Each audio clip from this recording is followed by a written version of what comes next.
The rain hammered against the windows of Murphy's Roadhouse as 8-year-old Emma pressed her face against the cold glass, watching the leather-clad figures inside. Her stomach hadn't known food for 2 days, and the cardboard box she called home was 3 blocks away, soaked through from the storm. What she was about to do would either save her life or get her thrown back onto the freezing streets. Emma's small fingers trembled as she pushed open the heavy wooden door. The warmth hit her like a wall, along with the smell of beer, cigarettes, and something she'd almost forgotten existed: safety. The conversations died as 20 pairs of eyes turned toward the doorway. There stood a little girl, no more than 8, with matted blonde hair, clothes 3 sizes too big, and shoes held together with duct tape. "Hey kid, you lost," called out Jake, a mountain of a man with arms covered in tattoos and a beard that reached his chest. His voice was gruff, but his eyes held something Emma hadn't seen in months: genuine concern. Emma's voice came out as barely a whisper. "I'm hungry." The silence that followed could have been cut with a knife. These weren't men used to vulnerability walking through their doors. The Asphalt Angels Motorcycle Club was known throughout the city as tough, uncompromising, the kind of guys you cross the street to avoid. But right now, looking at this tiny girl who looked like she'd been living on the streets for weeks, every single one of them felt their hearts crack open. Marcus Aklov, president, stood slowly from his corner booth. At 6'4", with scars across his knuckles and a permanent scowl, he was the kind of man who could silence a room with a look. But as he approached Emma, his expression softened. "When's the last time you ate, sweetheart?" "Tuesday, I think." Emma's voice shook. "Maybe Monday?" The days kind of blur together. "Jesus," muttered Tony from behind the bar, unconsciously reaching for the sandwich he'd been saving for later. Marcus knelt down to Emma's eye level, his leather vest creaking. "What's your name?" "Emma Rodriguez." "Where are your parents?" "Emma." The little girl's composure crumbled. Tears streamed down her dirt-streaked cheeks. "Mom died last month. Cancer. We lived in our car after she lost her job, but then she got too sick to work. Child Services said they'd put me in a foster home, but the lady was mean and her boyfriend." She trailed off, unconsciously pulling her oversized jacket tighter around her small frame. "So I ran." The temperature in the room seemed to drop 10 degrees. Every man in that clubhouse had their own demons, their own stories of childhood trauma and abandonment, but seeing it reflected in the face of an 8-year-old girl hit different. Danny, barely 21 himself, and the youngest member, spoke up. "How long you been on the streets?" 3 weeks. "Maybe 4.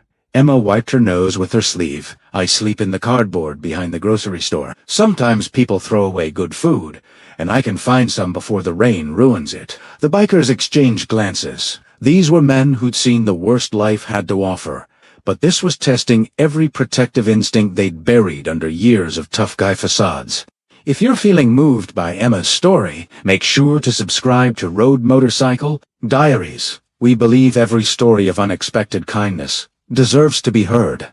Marcus made a decision that would change everything. "Tony, get this girl some food, hot food, and a coat that actually fits." He looked back at Emma. "You're not going back to those streets?" "Not tonight. Not ever, if we can help it." Emma's eyes went wide. "Really? You'd help me, sweetheart," Marcus said, his voice gentler than any of his club brothers had heard in years. "You just walked into a room full of the most overprotective fathers you'll ever meet. You're safe now." But as Emma finally allowed herself to believe she might be safe, she had no idea that her biggest challenge wasn't behind her. It was walking through the door at that very moment. Officer Janet Mitchell of Child Protective Services had been tracking the runaway girl for weeks, and she'd just received a tip about a little girl seen entering the notorious biker hangout. The door opened with an ominous creak, and Emma's blood turned to ice as she saw the uniform. The same uniform that had taken her away from the last place she'd felt safe. The same uniform that had delivered her to the home where bruises came with bedtime and fear was served with breakfast. "Emma Rodriguez," Officer Mitchell's voice cut through the warm atmosphere like a blade. "We've been looking for you." The warmth drained from the room as Officer Mitchell stepped inside, her hand resting on her radio. Emma instinctively moved behind Marcus, her small body trembling like a leaf in a hurricane. The little girl who had just begun to hope was now face to face with her worst nightmare. "Step away from the child," Officer Mitchell commanded, a voice carrying the authority of someone used to being obeyed. "She's a ward of the state and needs to come with me immediately." Marcus didn't budge. "Lady, this little girl just told us she's been living on the streets for a month because she was running from your system. Maybe we should talk about why." "I don't discuss cases with civilians," Mitchell replied curtly. "Emma, come here. Now." Emma's grip on Marcus's vest tightened. "Please," she whispered, her voice barely audible. "Don't let her take me back there." Jake stood up from his stool, all 6'6" of him. "Back where?" "Exactly." Officer Mitchell's jaw clenched. "To her assigned foster family, where she belongs." "The Hendersons," Emma said, and the name came out like poison. Mrs. Henderson said, "I was ungrateful, that I should be happy anyone wanted a damaged kid like me. And Mr. Henderson." She couldn't finish the sentence, but the way she unconsciously touched her ribs told the story her words couldn't. The air in the room became electric. 20 bikers processed what they'd just heard, and 20 different versions of protective rage began to simmer. These were men who'd spent their lives being judged by their appearance, dismissed by society, written off as trouble. But when it came to protecting the innocent, there wasn't a more reliable group of guardians on the planet. Danny, whose own foster care experience had ended at 18, with nothing but a garbage bag of belongings and a head full of nightmares, stepped forward. "Officer, I aged out of the system 7 years ago. Want to hear about the 3 homes I ran from before I turned 8? Tony wiped down a glass with more force than necessary. "I was Emma's age when my foster father decided I needed discipline. Took child services for months to believe the bruises weren't from fighting at school." Officer Mitchell held up her hand. "I understand you all have your experiences, but the law is clear. Emma needs to return to her assigned placement. The law," Marcus said, his voice dangerously quiet, "also says children have a right to safety. Tell me, officer, when's the last time someone actually checked on Emma at the Hendersons? Not a phone call, not a form. Actually showed up and looked this kid in the eye." The silence that followed answered the question. "That's what I thought," Marcus continued. "So here's what's going to happen. Emma's going to stay right here while we call a lawyer. A real investigation is going to happen. And if I find out this little girl was hurt while under your department's watch, there's going to be hell to pay." Officer Mitchell reached for her radio. "I'm calling for backup." "Go ahead," said Carlos, a quiet man in his 50s, who rarely spoke but commanded respect when he did. "But while you're waiting, let me tell you a story." He knelt down next to Emma, his voice gentle despite the anger burning in his eyes. "I was 10 when my mother died. Social services put me with the Martinezes. Good people, they said, upstanding members of the community." He rolled up his sleeves, revealing scars that crisscrossed his forearms like a roadmap of pain, burns from cigarettes, belt marks. Places you can't see the damage, but feel it forever. I ran 7 times before I turned 16 and they couldn't drag me back anymore. Emma's eyes filled with tears as she looked at Carlos's scars. Mr. Henderson said the same thing, that I should be grateful, that no one else would want me. "That's a lie, sweetheart," Carlos said firmly, "the biggest lie they tell kids. Like us, you are wanted, you matter, and anyone who hurts you is going to answer to us."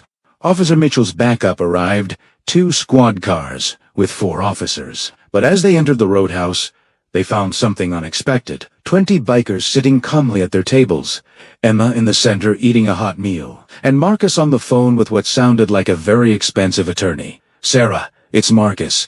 I need you down at Murphy's Roadhouse right now. We've got a situation with child services, and there's an 8-year-old girl who's been failed by the system." He paused, listening. "No, we're not starting trouble. We're finishing it." Sergeant Dobbys, the senior officer, assessed the situation. He'd been on the force for 20 years and knew the Asphalt Angels by reputation.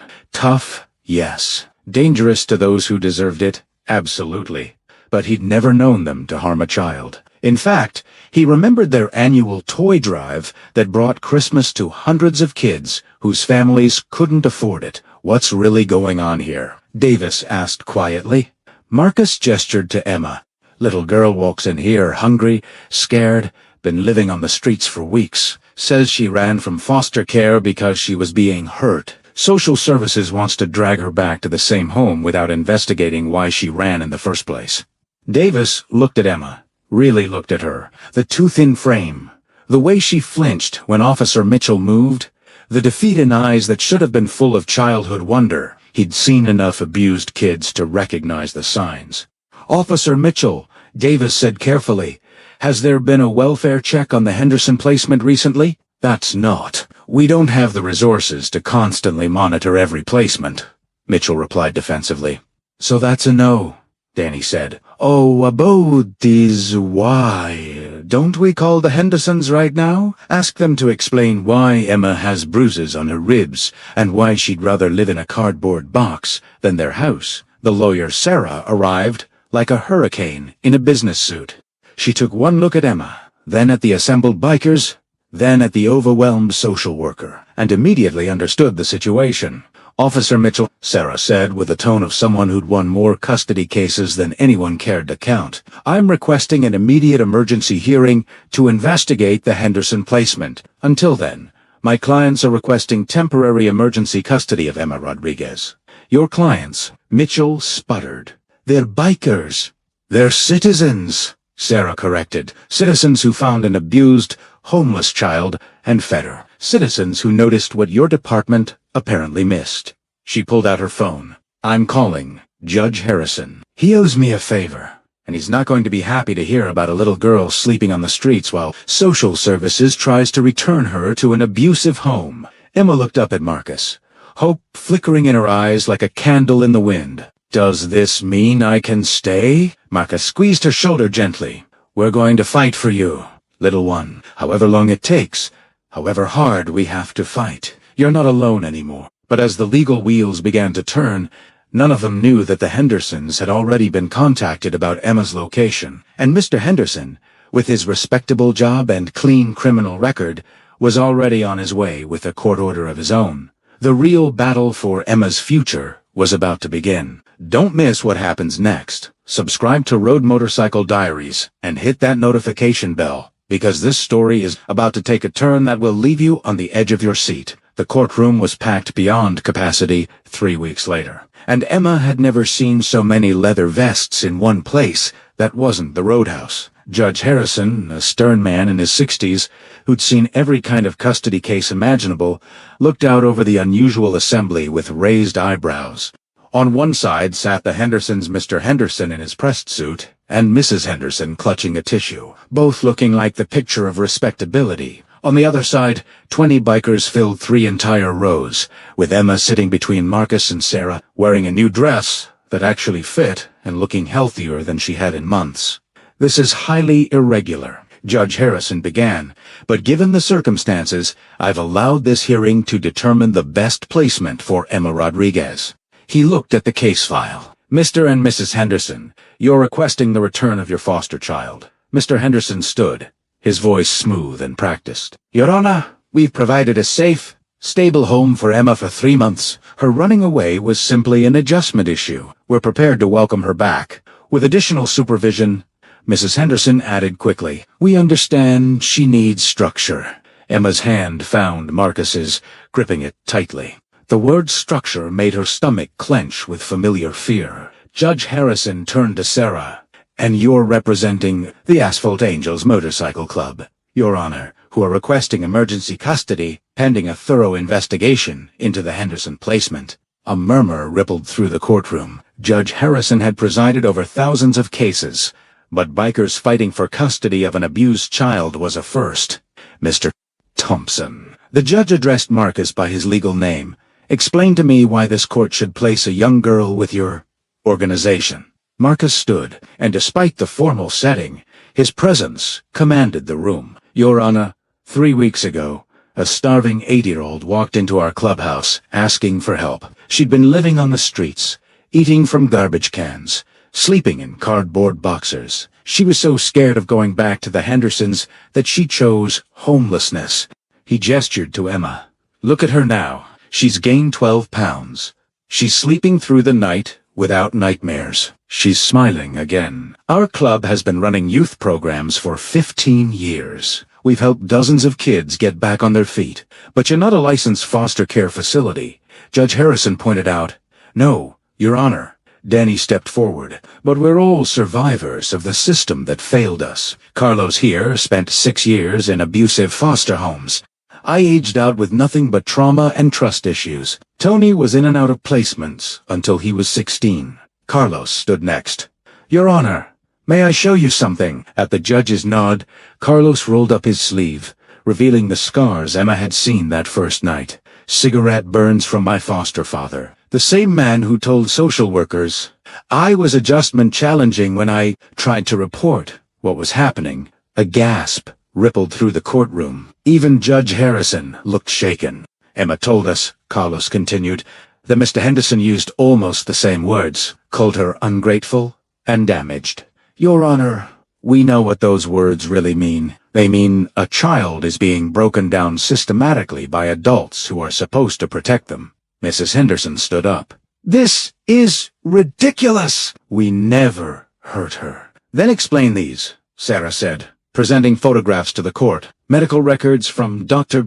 Patricia Young, who examined Emma when she first arrived at the clubhouse. Bruises consistent with being grabbed forcefully. Malnutrition. Signs of chronic stress.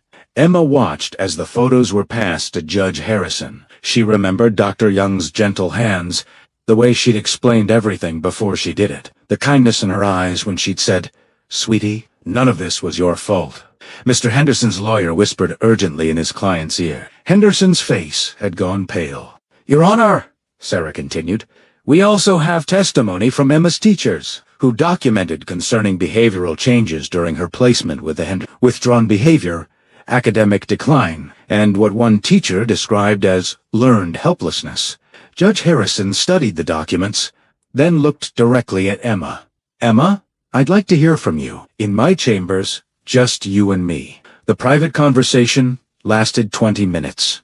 When they returned, Judge Harrison's expression had changed completely. His voice, when he spoke, carried barely contained anger. In 30 years on this bench, he began, I've seen the best and worst of human nature. I've seen children failed by systems designed to protect them, and I've seen unlikely heroes step up when everyone else looked away. He looked directly at the Emma has described to me a pattern of emotional abuse, neglect, and intimidation. Mr. Henderson, your version of discipline crossed every line we have as a society to protect children. Henderson started to protest, but the judge held up his hand. Mrs. Henderson, your failure to protect a child in your care makes you equally culpable. The state will be removing you from the foster parent registry permanently. Emma felt tears of relief streaming down her face. As for custody, Judge Harrison continued, while unconventional, I'm granting temporary guardianship to Marcus Thompson and the Asphalt Angels Motorcycle Club, pending completion of formal training and home studies. Emma will remain in their care. The courtroom erupted. Emma threw her arms around Marcus's neck, sobbing with joy. The bikers cheered, and even some of the court staff were wiping their eyes. 6 months later, Emma stood in the same spot where she'd first entered Murphy's Roadhouse, but everything was different. The cardboard box and desperate hunger were memories. The fear in her eyes had been replaced by confidence and joy. Tell me again about the first night, she asked Marcus as they worked together cleaning tables after the lunch. Rush Marcus smiled like he did every time she asked this question. A little girl walked through that door, scared and hungry, asking for help. Bravest thing I'd ever seen. And you helped me. We all helped you. Because that's what family does. Emma had legally been adopted by Marcus and his wife Linda 3 months earlier, but the entire club had become her extended family. Danny taught her to play guitar. Carlos showed her how to work on engines. Tony had her help behind the bar, teaching her math through inventory counts and till calculations. But most importantly, she was safe. She had a bedroom painted her favorite color of purple, a closet full of clothes that fit, and a family photo on her nightstand that showed her surrounded by 20 leather-clad guardian angels. Marcus, Emma said as they finished their work, What would have happened if I hadn't been brave that night? If I hadn't walked through the door? Marcus knelt down to her eye level, just like he had that first night. But you did, sweetheart. You chose to trust when trust felt impossible. You chose hope when hope felt dangerous. That's the kind of courage most adults never find. Emma hugged him tight. I'm glad I found my real family. We found each other, Marcus corrected. And that's how the best families always work. As the sun set through the windows of Murphy's Roadhouse, Emma Rodriguez, now Emma Thompson, helped her dad Marcus prepare for the evening crowd. The little girl who had once pressed her face against these same windows, desperate and alone, was now home. The Asphalt Angels had taught the world that family isn't about blood or convention. It's about showing up when someone needs you most. It's about seeing potential where others see problems. It's about believing that every child deserves to be cherished, protected, and loved. And sometimes, the most unlikely heroes are the ones wearing leather vests and riding motorcycles, with hearts big enough to save the world, one scared kid at a time. Emma's story proves that real strength isn't about looking tough. It's about having the courage to be gentle with those who need it most. The Asphalt Angels didn't just save one little girl. They showed an entire community what it means to be family. What would you do if a child asked for your help? Would you have the courage to step up like these bikers did? Share your thoughts in the comments below. And if Emma's story moved you, hit that like button and subscribe to Road Motorcycle Diaries, because every story of unexpected kindness deserves to be heard. We believe that heroes come in all forms, and sometimes they arrive on two wheels when you need them most.